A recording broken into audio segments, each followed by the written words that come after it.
বিএনপির খেলা এখনো দেখে নাই বলছেন দুদু। এম সাখাওয়াত হোসেন, 17 বছরের জঞ্জাল 7 মাসে দূর করা সম্ভব নয়। জানাবো ভারত কিছু একটা করবে, এই ভরসায় আওয়ামী লীগের কর্মী সমর্থকরা। এবং সর্বশেষ জানাবো শেরপুরে বিদ্যালয় ম্যানেজিং কমিটির বিরুদ্ধে নিহত এক। এতক্ষণ শুনছিলেন সংবাদ শিরোনাম, এবারে বিস্তারিত। তবে তার আগে অনুরোধ থাকবে আমাদের চ্যানেলটি সাবস্ক্রাইব করে বেল আইকনটি ক্লিক করুন। বিএনপির খেলা এখনো দেখে নাই বলছেন দুদু। বিএনপির ভাইস চেয়ারম্যান শামসুজ্জামান দুদু বলেছেন, মনের মধ্যে যত কষ্ট থাক, বেদনা থাক, নির্বাচন হবে। এই বছরই নির্বাচন হবে, নির্বাচন দিতে বাধ্য হবে। বিএনপির খেলা এখনো দেখে নাই, শুধুমাত্র কয়টা জনসভা শুরু হয়েছে। তিনি বলেন, ভাই আপনি ভালো লোক, জ্ঞানী গুণী মানুষ, দেশে বিদেশে আপনার সুনাম আছে, এদের পাল্লায় পড়িয়েন না, বিএনপিকে রাস্তায় নামায়েন না। যদি একবার রাস্তায় নামে ফুলের মালা দিয়ে আপনাকে বরণ করেছি, ফুলের মালা দিয়েই বিদায় করতে চাই। তিনি বলেন, বিএনপির নেতাকর্মীরা 17 বছরে 60 লাখ মামলার আসামি হয়েছে। বিএনপি বাড়িতে ঘুমাতে পারে নাই। পঞ্চগড়ের ছেলেটাই বাঁচার জন্য ঢাকায় গিয়ে রিকশা চালিয়েছে। সে ছাত্রদলের যুবদলের, শ্রমিক দলের, কৃষক দলের, সে বিএনপির। আমার বোনটা একা তার সন্তানকে রেখে গিয়েছিল, স্বামী দেখা পায়নি, আপোষ করে নাই, স্বামীকে কখনো বকে নাই। কয়টা ছেলে নামলো, কয়টা। এতই যদি শক্তি, এতই যদি ক্ষমতা, তাহলে ইলেকশন করেন না কেন, বিরোধিতা করেন কেন? পার্টি বানাবেন, ঘোষণা করবেন, সরকার সমর্থন দিবে, তারপর বুঝে দেখবেন ইলেকশন করবেন কিনা। বিএনপিকে চিনেন নাই এখনো। এম সাখাওয়াত হোসেন, 17 বছরের জঞ্জাল 7 মাসে দূর করা সম্ভব নয়। অন্তর্বর্তীকালীন সরকারের উপদেষ্টা brigadier general M Sakhawat Hossain বলেছেন, 17 বছরের জঞ্জাল, অনিয়ম, অব্যবস্থাপনা ও অরাজকতা 7 মাসে দূর করা সম্ভব নয়। উপদেষ্টা বলেন, আমরা প্রতিনিয়ত নতুন সমস্যার মুখোমুখি হচ্ছি। রাষ্ট্র ব্যবস্থাকে ভঙ্গুর করে আগের সরকার যেভাবে পালিয়ে গেছে, তাকে টেনে তুলতে আমাদের আরও কিছুটা সময় লাগবে। এম সাখাওয়াত হোসেন বলেন, সামনে রমজানে দ্রব্যমূল্যের ঊর্ধ্বগতির সিন্ডিকেট ভেঙে দিতে সবাই প্রশাসনকে সহযোগিতা করুন। রমজানে প্রচুর খেজুর, গুড়, ছোলা বিভিন্ন দেশ থেকে আসছে। ব্যবসায়ীদের বুঝতে হবে, রমজান হরিলুটের মাস নয়। পরে তিনি নিঝুম দ্বীপের স্থানীয় লোকজনের সঙ্গে কথা বলেন। এ সময় মানুষজন তাদের বিভিন্ন সমস্যার কথা উপদেষ্টার নিকট উপস্থাপন করেন। ভারত কিছু একটা করবে, এই ভরসায় আওয়ামী লীগের কর্মী সমর্থকরা। বাংলাদেশের রাজনীতিতে আওয়ামী লীগের নিবন্ধন বাতিল বা নিষিদ্ধ করার দাবি যখন জোরালো হচ্ছে, সেই সময় সারা দেশে প্রবল চাপের মুখে থাকা দলটির তৃণমূল নেতাকর্মীদের অনেকে ভারত কি ভূমিকা নিচ্ছে সেই অপেক্ষায় আছেন। অনেকের বিশ্বাস এবং প্রত্যাশা, ভারত কিছু একটা ভূমিকা রাখবে, যার মাধ্যমে আওয়ামী লীগ বাংলাদেশের রাজনীতিতে ঘুরে দাঁড়াবে এবং পুনঃপ্রতিষ্ঠিত হবে।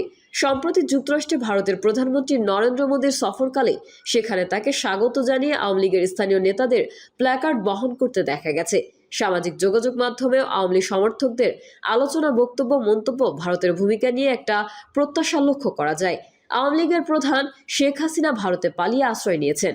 দলটির বহু নেতা পালিয়ে বা তাদের ভাষায় আত্মগোপন করে ভারতের বিভিন্ন রাজ্যে অবস্থান করছেন।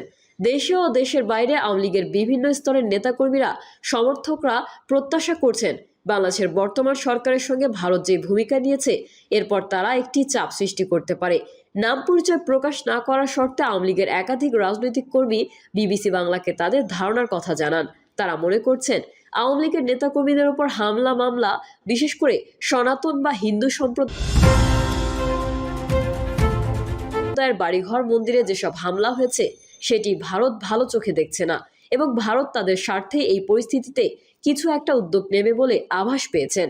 সার্বিক পরিস্থিতি নিয়ে আওয়ামী লীগের কর্মী সমর্থকদের বোঝাপড়ার সারমর্ম হলো, ভারতের একটা ভূমিকা থাকবে।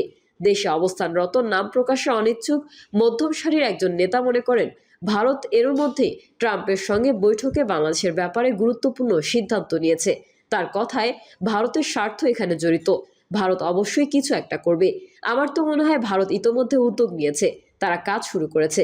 এক্ষেত্রে ভারত, আমেরিকা একসঙ্গে সিদ্ধান্ত নিয়ে এগোবে মনে হচ্ছে। হতে পারে বাংলাদেশের ব্যাপারে আন্তর্জাতিকভাবে চাপ বাড়ানো হবে। এছাড়া বাণিজ্য, বিনিয়োগ ও আন্তর্জাতিক অর্থনৈতিক সহায়তার ক্ষেত্রেও ভারত ভূমিকা রাখতে পারে বলছিলেন তিনি। আওয়ামী লীগের নেতাকর্মীদের বক্তব্য, মন্তব্যে এবং রাজনীতির পর্যবেক্ষকদের মতেও আওয়ামী লীগের ভারত নির্ভরতার বিষয়টি দৃষ্টিগোচর হয়েছে।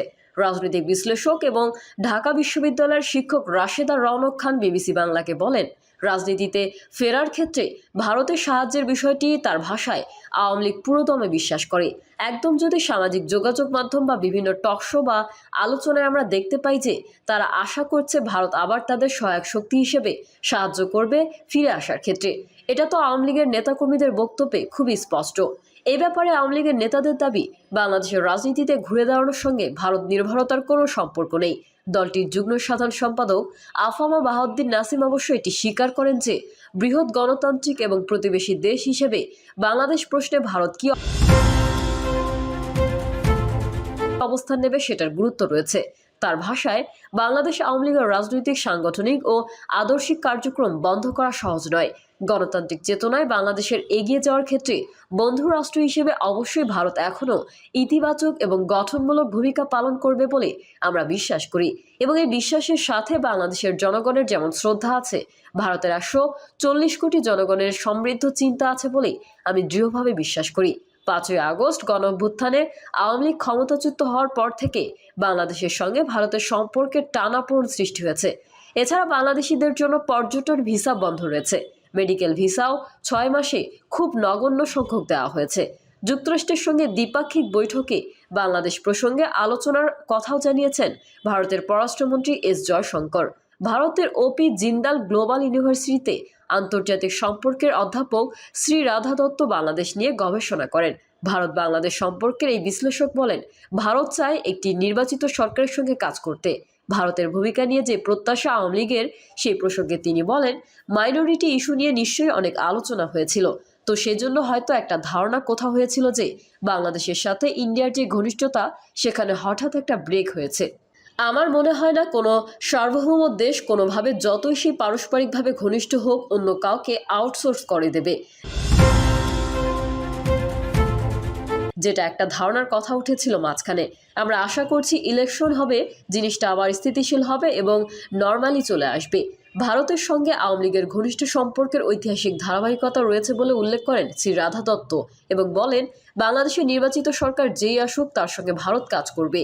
তবে বাংলাদেশে আওয়ামী লীগকে নিয়েই একটি অন্তর্ভুক্তিমূলক নির্বাচন হোক, সেটা হয়তো দিল্লির প্রত্যাশা থাকবে বলেই যোগ করেন মিস দত্ত। আমার মনে হয় না সেরকমভাবে ইন্ডিয়া পার্টিকুলারলি কখনো আওয়ামী লীগের হয়ে কথা বলবে বা বলতে চাইবে। তবে জাতি হিসেবে আমরা দেখতে চাইব প্রতিবেশী দেশে সবসময় অবাধ, সুষ্ঠু এবং বহুদলীয় নির্বাচন হোক। সেই হিসেবে চাইব যে বাংলাদেশে আওয়ামী লীগও নিশ্চয়ই পার্টিসিপেট করুক নির্বাচনে। এদিকে গণঅভ্যুত্থান পরবর্তী বাংলাদেশের রাজনৈতিক বাস্তবতা হলো, সক্রিয় সবগুলো দল আওয়ামী লীগের বিরুদ্ধে কঠোর অবস্থানে ঐক্যবদ্ধ। আওয়ামী লীগকে নিষিদ্ধ করা